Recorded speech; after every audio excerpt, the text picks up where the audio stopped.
సుప్రీంకోర్టులో మాచర్ల ఎమ్మెల్యే పిన్నెల్లి రామకృష్ణారెడ్డిపై ఆంక్షలు విధించింది సుప్రీంకోర్టు.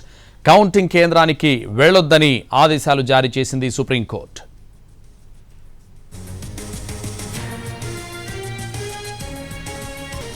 సుప్రీంకోర్టులో మాచర్ల ఎమ్మెల్యే పిన్నెల్లి రామకృష్ణారెడ్డిపై ఆంక్షలు విధించింది సుప్రీంకోర్టు. పిన్నెల్లి కౌంటింగ్ కేంద్రానికి వెళ్లొద్దని ఆదేశాలు జారీ చేసింది. మాచర్ల ఎమ్మెల్యే పిన్నెల్లి రామకృష్ణారెడ్డిపై ఆంక్షలు విధించింది సుప్రీంకోర్టు. పిన్నెల్లి కౌంటింగ్ కేంద్రానికి వెళ్లొద్దని ఆదేశాలు జారీ చేసింది. ఇదే విషయానికి సంబంధించి మరింత సమాచారం మా ప్రతినిధి ఢిల్లీ నుంచి రాజు ఫోన్ లైన్ లో అందిస్తారు. రాజు.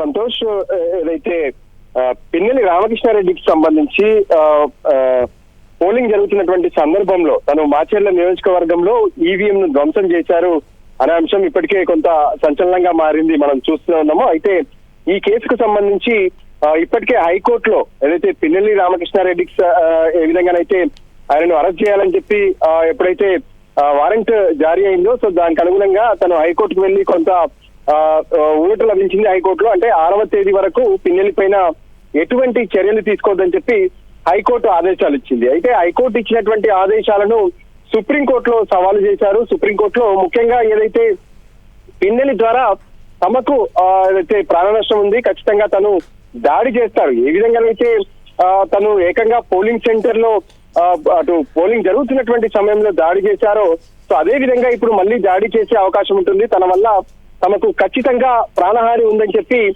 సుప్రీంకోర్టులో నంబూరి శేషగిరిరావు పిటిషన్ దాఖలు చేశారు. సో ఈ కేసును వెకేషన్ కోర్టు ప్రత్యేకంగా విచారణ కూడా జరిపింది. ఈ సందర్భంగా పిటిషనర్ తరఫున ఒక వీడియోను కూడా ప్రదర్శించారు.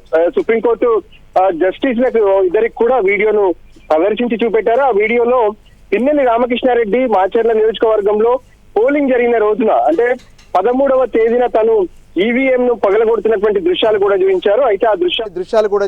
అయితే ఆ దృశ్యాలు ఈసీ రిలీజ్ చేసినవి కావని చెప్పి కూడా పిన్నెల్లి తరఫున వాదనలు వినిపించారు. సో ఓవరాల్గా కూడా ఖచ్చితంగా ఏ విధంగానైతే తన అనుచరులు కావచ్చు, తాను కావచ్చు, కౌంటింగ్ ప్రక్రియకు కూడా అడ్డం పడే అవకాశాలు ఉన్నాయి.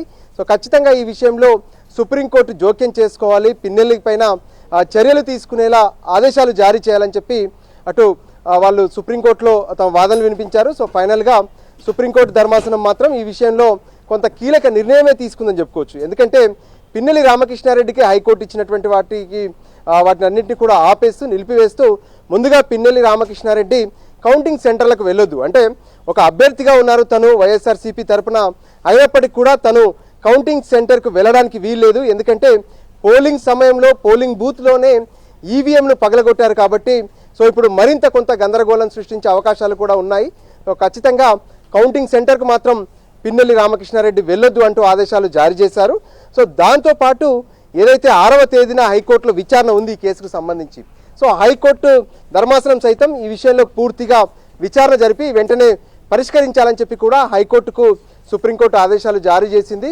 ముఖ్యంగా ఈరోజు జరిగినటువంటి విచారణలో పిన్నెల్లి రామకృష్ణారెడ్డి మాచర్లలో ఏ విధంగానైతే తను ప్రవర్తించినటువంటి తీరుందో, తనపైన నమోదైనటువంటి కేసులు ఉన్నాయో, ఈసీ నమోదు చేసినటువంటి కేసులు ఉన్నాయో, వీటన్నిటిపైన కూడా పిటిషనర్ తరపున వాదనలు వినిపించారు. ముఖ్యంగా పిటిషనర్ తరపున ఏదైతే రామకృష్ణారెడ్డి ఈవీఎంను ధ్వంసం చేస్తున్నటువంటి వీడియో ఉందో ఆ వీడియోను కూడా సుప్రీంకోర్టు ధర్మాసనానికి చూపించారు. సో దాంతో సుప్రీంకోర్టు ధర్మాసనం చాలా సీరియస్ అయింది.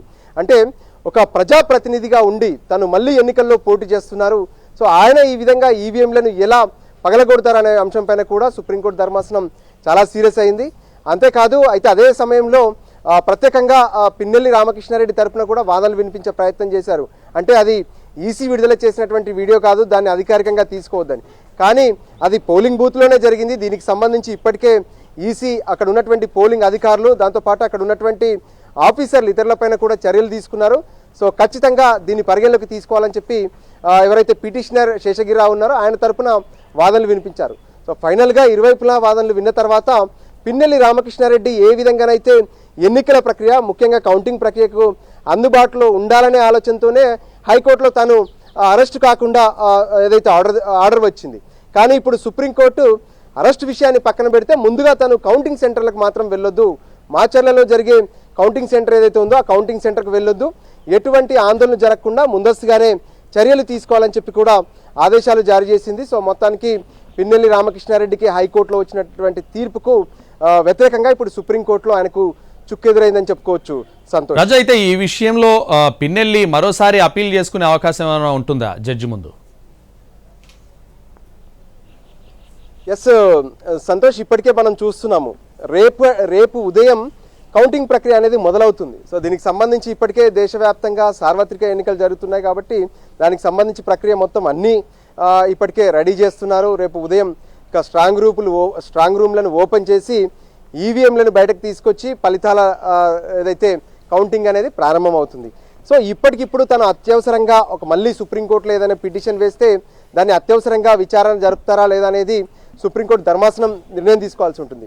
వాస్తవానికి ఇప్పుడు సుప్రీంకోర్టు మొత్తం కూడా వేసవి సెలవుల్లో ఉందని చెప్పుకోవచ్చు. ఒక బెంచ్ మాత్రమే, అది వెకేషన్ బెంచ్, ఒక బెంచ్ మాత్రమే ఎమర్జెన్సీగా ఉన్నటువంటి కేసులను విచారణ జరుపుతారు. సో ఈరోజు కూడా ఎమర్జెన్సీ అనుకున్నారు కాబట్టి ఏదైతే హైకోర్టు ఇచ్చినటువంటి తీర్పు అందులో ఎన్నికల ఫలితాలకు సంబంధించినటువంటి అంశము, ఎన్నికల సంఘానికి సంబంధించినటువంటి అంశం కూడా ఉందనే ఆలోచనతోనే ఈ కేసును అత్యవసరంగా విచారణకు తీసుకున్నారు. సో రామకృష్ణారెడ్డికి మిగిలింది కూడా ఈరోజు సాయంత్రం వరకే, ఎందుకంటే రేపు ఉదయం అక్కడ కౌంటింగ్ అనేది ప్రారంభం కాబోతుంది. సో ఈలోగా తను మళ్ళీ పిటిషన్ వేయడం, దాన్ని తీసుకోవడం అనేది కొంత అసాధ్యంగానే కనిపిస్తుంది.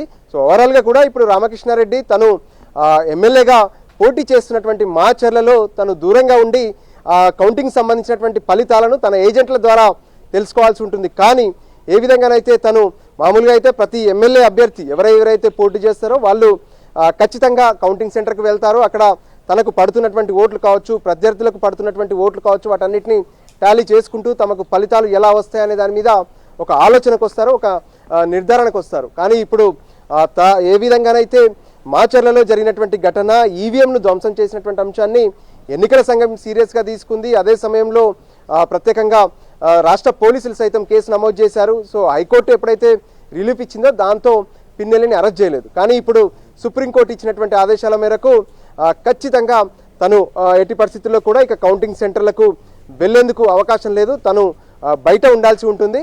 మరోపక్క ఎక్కడ ఎటువంటి గొడవలకు దారితీసే విధంగా ఒక పిన్నెల్లి రామకృష్ణారెడ్డి కాదు, తన అనుచరులు కూడా ఎక్కడ గొడవలకు దారితీయకుండా పూర్తి స్థాయిలో భద్రతాపరమైనటువంటి ఏర్పాట్లు కూడా చేయాలని చెప్పి ఆదేశాలు జారీ చేశారు. మరోపక్క 6వ తేదీన, అంటే రేపు కౌంటింగ్ పూర్తవుతుంది, ఎల్లుండి ఒక్కరోజు మాత్రమే సమయం ఉంటుంది. 6వ తేదీన హైకోర్టులో ఇప్పటికే దీనికి సంబంధించినటువంటి విచారణ లిస్ట్ అయింది. అంటే గత విచారణ సందర్భంగానే హైకోర్టు 6వ తేదీన దీనికి సంబంధించినటువంటి విచారణ ఉంటుందని చెప్పి స్పష్టం చేసింది. సో దానికి అనుగుణంగానే 6వ తేదీన ఈ కేసుకు సంబంధించి పూర్తిగా కూడా విచారణ జరిపి హైకోర్టు ధర్మాసనం దీన్ని కంక్లూడ్ కూడా చేయాల్సినటువంటి అవసరం ఉందని చెప్పి సుప్రీంకోర్టు ధర్మాసనం ఈ విధంగానైతే అభిప్రాయపడింది. Right, thank you Raju.